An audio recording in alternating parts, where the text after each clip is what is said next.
ရှေးဟောင်းတန်နာရီလာဝူကျွမ်းကျောင်းတော်ကြီးရှိသို့ဆီယာမလေးချူမြောင်မင်းစွန်းဦးခုံနတ်မင်းအာလန်ရှန်နှင့်ညီကြားတို့အဖွဲ့ရောက်ရှိလာကြသည်ကျောင်းတော်ကြီး၏ခမ်းနားထေဝါမှုကိုမြင်လျင်ဆီယာမလေးကလူလိမ်တွေများလားဟုတန်တရားဝင်ခဲ့တော်လဲအာလန်ရှန်ကဤနေရာသည်တက်တန်း4,900အထိအသက်ရှည်စေနိုင်သည့်ဂျင်းစင်းတစ်တီးများရှိရာကျန်းရွံကြီးနတ်မင်းကြီး၏ကျောင်းတော်ဖြစ်ကြောင်းရှင်းပြလိုက်သောအခါဆီယာမလေးမှာအလွန်ဝမ်းသာသွားခဲ့သည်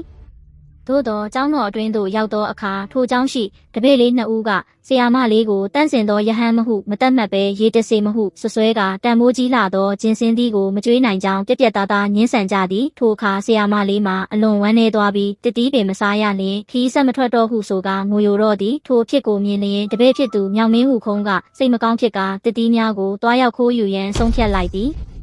တတိနီမြလိုခြင်းတနည်းဟုမေးသောအခါဆီယာမလေးကစားရန်တစ်ခုနှင့်ကလေးနှစ်ဦးကိုဒေါသထွက်စေရန်လွှင့်ပစ်ရန်တစ်ခုညီကြားကသူ၏ခေါင်းသုံးလုံးအတွက်3ခုအာလန်ရှန်ကသူနှင့်သူ၏ခွေးလေးအတွက်2ခုစသည်ဖြင့်အတီးတီးတောင်းဆိုကြသည်ညအချိန်ရောက်သောဝူခုံးနှင့်ညီကြားတို့သည်ဂျင်းစင်းသီးများမြေပေါ်ကျလျင်ပျောက်ကွယ်သွားမည်ကိုသိသောကြောင့်ညီကြား၏မော်ပိုဝါကိုသုံးကာတတိများကိုလိမ္မာပါနှက်စွာခိုးယူခဲ့ကြသည်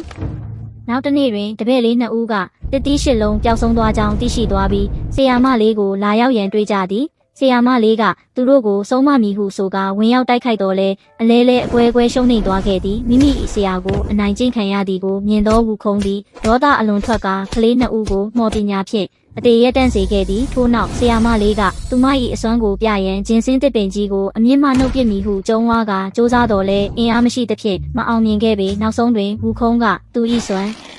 အားကြီးမားလာသောရွှေတုပ်ကောက်ကြီးကိုအသုံးပြုကာတစ်ပင်ကြီးကိုအမြင့်မှဆ၍ရိုက်ချိုးဖျက်ဆီးပစ်လိုက်တော်သည်ထိုအချိန်တွင်တိမ်တိုက်များထက်၌ခီးသွားနေသောကျန်းရွံကြီးနတ်မင်းကြီးသည်သူ၏အဖိုးတန်ဂျင်းစင်းတစ်ပင်ကြီးပျက်စီးသွားသည်ကိုအလိုလိုသိရှိသွားပြီးအလွန်တုန်လှုပ်ကာဒေါသထွက်သွားလေတော့သည်